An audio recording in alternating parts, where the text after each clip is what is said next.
Cyber সুরক্ষা অধ্যাদেশ ২০২৫-এর খসড়ার অনুমোদন দিয়েছে উপদেষ্টা পরিষদ। আজ প্রধান উপদেষ্টার কার্যালয়ে অনুষ্ঠিত উপদেষ্টা পরিষদের বৈঠকে এই অনুমোদন দেওয়া হয়। বৈঠকে সভাপতিত্ব করেন প্রধান উপদেষ্টা প্রফেসর মোহাম্মদ ইউনূস। বৈঠকে পবিত্র ঈদুল আজহা উপলক্ষে সাধারণ ছুটি সহ মোট 10 দিন ছুটি ঘোষণা করা হয়েছে। এই জন্য ঈদের ছুটি শুরু হওয়ার আগে 17 ও 24 মে শনিবার সকল সরকারি, আধা সরকারি ও স্বায়ত্তশাসিত অফিস খোলা থাকবে। এছাড়া বৈঠকে জাতীয় যুব উদ্যোক্তা উন্নয়ন নীতিমালা ২০২৫-এর নীতিগত ও চূড়ান্ত অনুমোদন দিয়েছে উপদেষ্টা পরিষদ।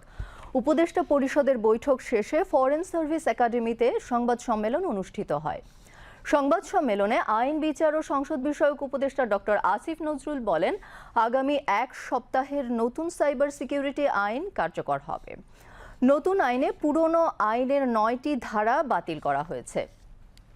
তিনি বলেন, পুরনো সাইবার সিকিউরিটি আইনে যেসব মামলা হয়েছে তা স্বয়ংক্রিয়ভাবে বাতিল হয়ে যাবে।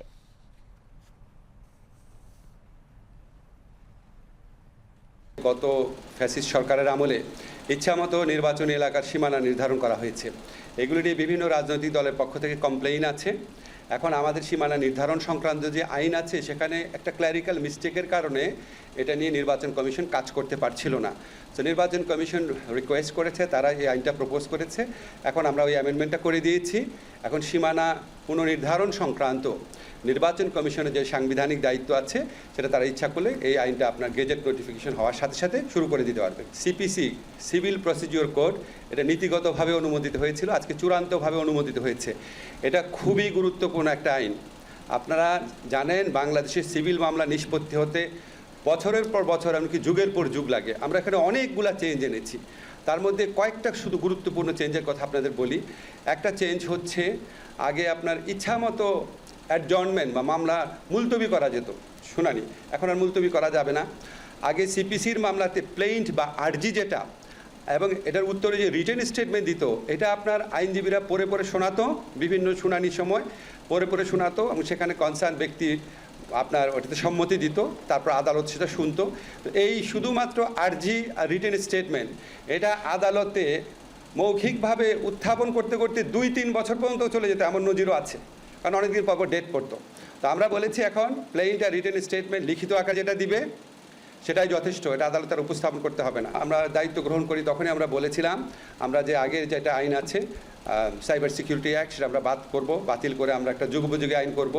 এরপর আমরা বিভিন্ন সময় ড্রাফট করেছি আমাদের যে আপনার তথ্য প্রযুক্তি বিষয়ে যে আপনার স্পেশাল অ্যাসিস্ট্যান্ট আছেন ফয়েজ, উনি অনেক কষ্ট করেছেন। তথ্য প্রযুক্তি মন্ত্রণালয়, আইন মন্ত্রণালয়, আমরা সবাই মিলে অনেক কনসালটেশন করেছি।